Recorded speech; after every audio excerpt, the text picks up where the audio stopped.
Today I'm going to talk about dried beans.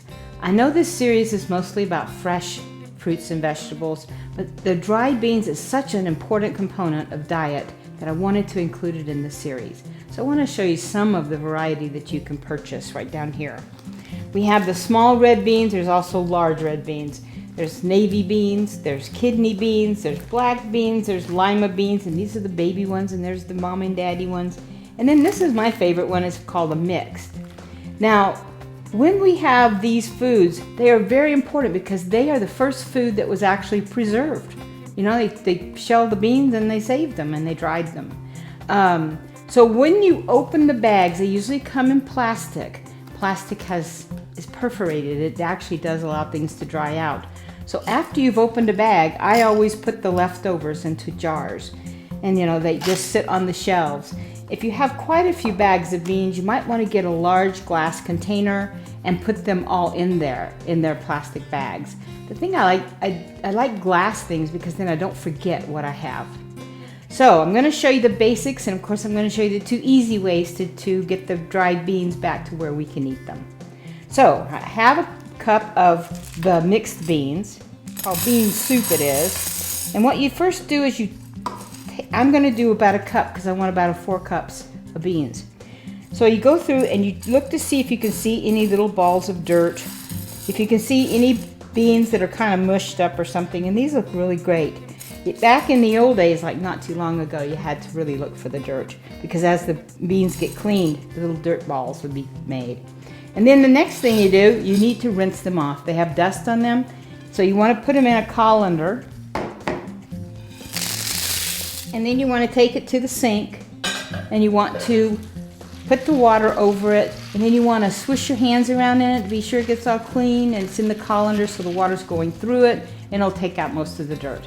And then we have 2 easy ways that we can make it into beans we can eat.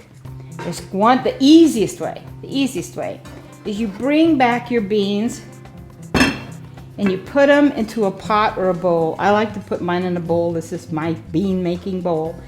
And what they come out to be is like this. Look how fat they are. If you take one of these, and let's compare it to one of the ones that was in the little dry thing. This is when it was dry, and this is when it's fat. It's about 4 times bigger than it was. This is because I let it sit overnight.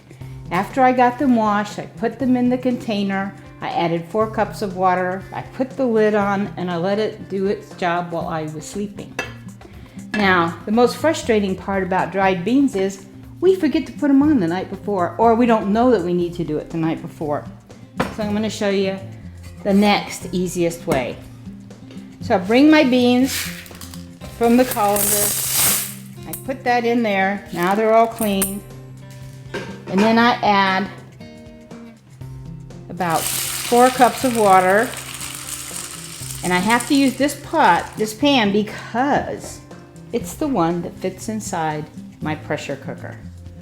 Now, this makes pressure cooking the beans makes it really easy. And I have covered my beans, and then down the side of my pan, let's see if I can do this. Whoops. You can do this before you put the bowl in, but I wanted to show you how I do it. I bring the water up to halfway up the side of my bowl.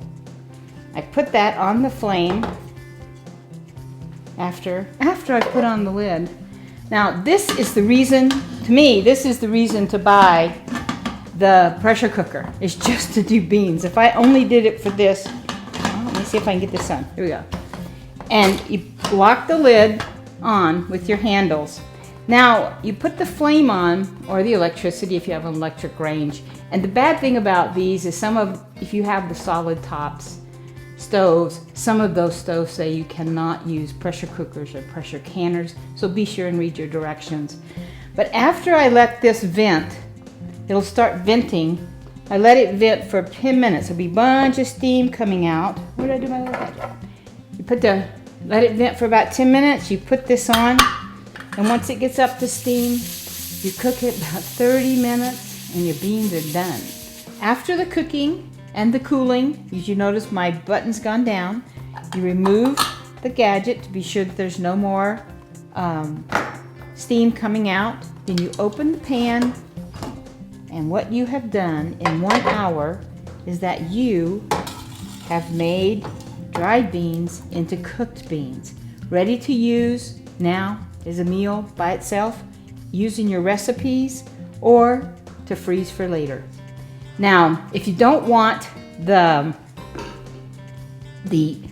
gassiness of beans, after you have soaked them this way, the best thing to do is to throw away the water, because most of the chemicals that cause the gassiness are in the come out into the water.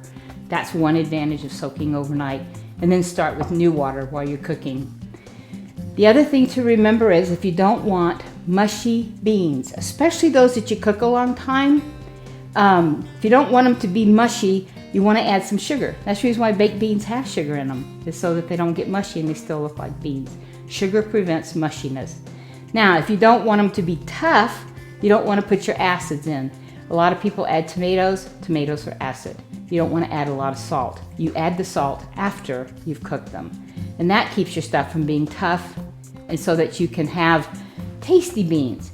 There is a reputation with beans that, it's like the old-fashioned food, but it is one of the most nutritious foods. It is one of the best things to add to your menu because it is so economical. Now, beans have a protein in them, but to make the protein a complete protein that our body needs, you always serve beans with a starch. There's cornstarch, like tortillas in the Mexican culture. There is spaghetti in the Italian culture, and you can add beans to your tomato sauce, those kinds of things. So be sure that you add a starch along with it. Red beans and rice was one of the things I grew up a lot when I was growing up, and I love red beans and rice. And the rice makes the beans into a whole protein. In fact, my mother made beans at least once a week. We love beans. So try the beans. They do come in the cans already cooked for you, and that's going to be another show, and I'll show you how to take care of those. But beans are essential to our diet, and especially when we're trying to watch our menu planning so that we have a basic diet that's economical. So go to my website and check it out.